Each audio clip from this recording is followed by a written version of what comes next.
próxima questão diz assim: um bloco de metal de massa 50 gramas está a 10 graus Celsius. Ao receber 1000 calorias, sua temperatura sobe para 60 graus Celsius. A capacidade térmica do bloco vale em calorias por grau Celsius. Então, para calcular a capacidade térmica, a gente vai usar essa fórmula aí, Q é igual a C vezes delta θ. Esse C é a capacidade térmica do corpo. A capacidade térmica do corpo é a massa do corpo vezes o calor específico desse corpo.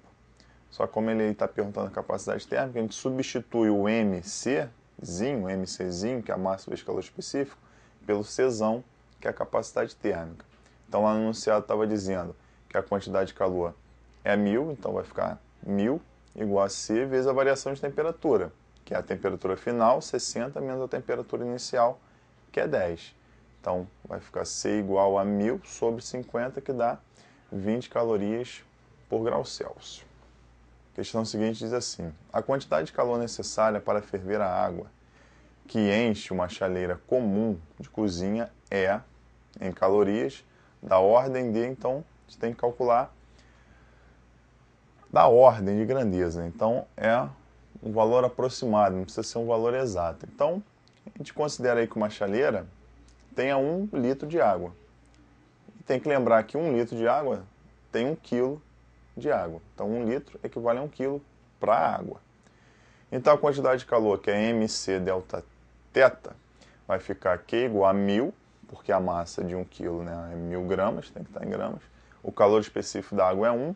E a variação de temperatura, no máximo 100, porque a temperatura da água, você pode colocar a água lá a 0 grau, e ela vai chegar a 100 graus para ferver, então a variação de temperatura no máximo 100. Fazendo essa conta, a gente chega um valor de 10 a 5, então é da ordem de 10 a 5. A próxima diz assim, ó: com o objetivo de economizar energia, um morador instalou no telhado de sua residência um coletor solar com capacidade de 1,2 vezes 10 a 8 calorias por dia. Toda essa energia foi utilizada para aquecer 2 vezes 10 a 3 litros de água armazenada em um reservatório termicamente isolado. De acordo com estes dados, a variação de temperatura da água em graus Celsius ao final do dia é de, e aí ele dá o calor específico da água, 1 caloria por grama em graus Celsius, e a densidade da água, que é 1 kg por centímetro cúbico. Esse 1 grama por centímetro cúbico é a mesma coisa que 1 kg por litro. Então lá no enunciado estava dizendo que tinha 2 vezes 10 a 3 litros. Então a massa de água é 2 vezes 10 a 3 quilogramas. Você vai aplicar Q igual a MC delta θ.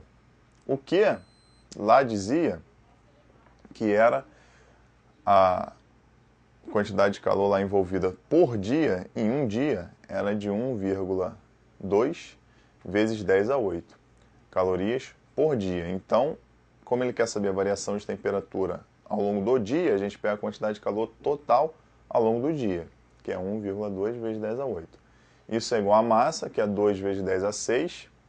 Por que 10 a 6 e não 10 a 3? Porque tem que estar em grama. Então, a gente passa para grama, multiplica por 1000. Então, vai ficar 2 vezes 10 a 6. O calor específico da água é 1. Então, a gente não precisa nem colocar, porque dá 1.